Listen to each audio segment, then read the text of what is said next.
जल जीवन मिशन के तहत हर घर नल हर घर जल सरकार की योजना क्षेत्र की विभिन्न पंचायतों में लोगों को स्वच्छ पानी मुहैया कराने के लिए जल शक्ति विभाग की ओर से शुरू की गई थी, लेकिन ये योजना सिरे चढ़ते हुए दिखाई नहीं दे रही है। बात करें इस योजना के तहत गांव मक्का, गांव खो, गांव लंगोटिया, गांव मल्लिया, गांव बैनागढ़ आदि में जल शक्ति विभाग की ओर से पानी की टंकियां तो स्थापित कर ली गई, स्टेशन भी बना दिए गए, लेकिन अभी तक कहीं भी पानी की सप्लाई शुरू नहीं हो पा रही है। कहीं पंपिंग स्टेशन में कर्मचारी नहीं तो कहीं पर जमीन के नीचे पाइप बिछाने का काम पूरा नहीं हुआ है। ऐसे में इस भयंकर गर्मी में जहां लोगों को पीने के पानी की लाले पड़े हैं, वहीं दूसरी ओर सरकारी योजना का भी लोगों को कोई लाभ नहीं मिल रहा है।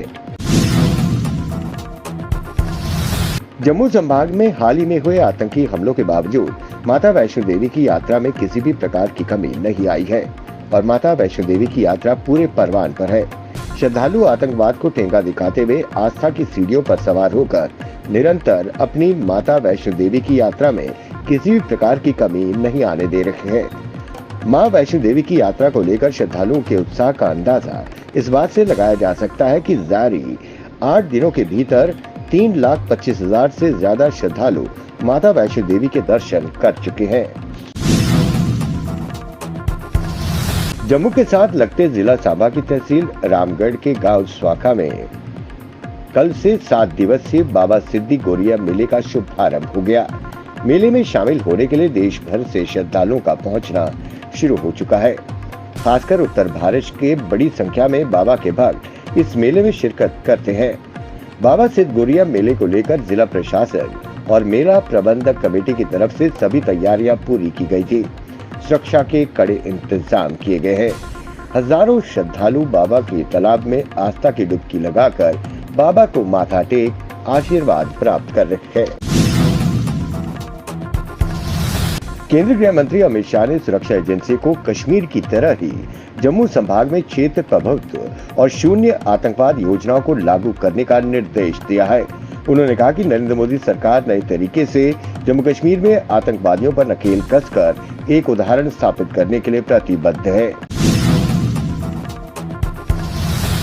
हमारे देश में लोकसभा चुनाव खत्म हो चुके हैं और अब कई राज्यों में विधानसभा और उपचुनाव की तैयारियां हो रही है, लेकिन एक बार फिर ईवीएम का जिन जाग उठा है।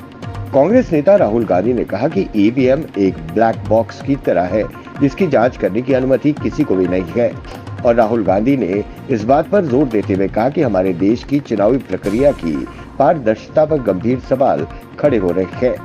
राहुल गांधी ने कहा कि जब संस्थाओं में जवाबदेही की कमी होती है तो लोकतंत्र एक दिखावा बन जाता है और धोखाधड़ी का शिकार हो जाता है। जम्मू कश्मीर में आतंकवादियों और उनके तंत्र को मदद पहुंचाने वालों को किसी भी कीमत पर बख्शा नहीं जाएगा। ये बात उपराज्यपाल मनोज सिन्हा ने सुरक्षा स्थिति पर श्रीनगर राजभवन में एक उच्च स्तरीय बैठक में कही। वहीं उन्होंने निर्देश दिए कि जो भी आतंकवादियों को मदद पहुंचाते हैं उन पर कड़ी कार्रवाई की जाए। इस दौरान मनोज सिन्हा ने डीसीज और एसएसपी से उनके संबंधित जिलों में नशीली दवाओं के दुरुपयोग को रोकने के लिए की गई कार्रवाई की रिपोर्ट तलब की है।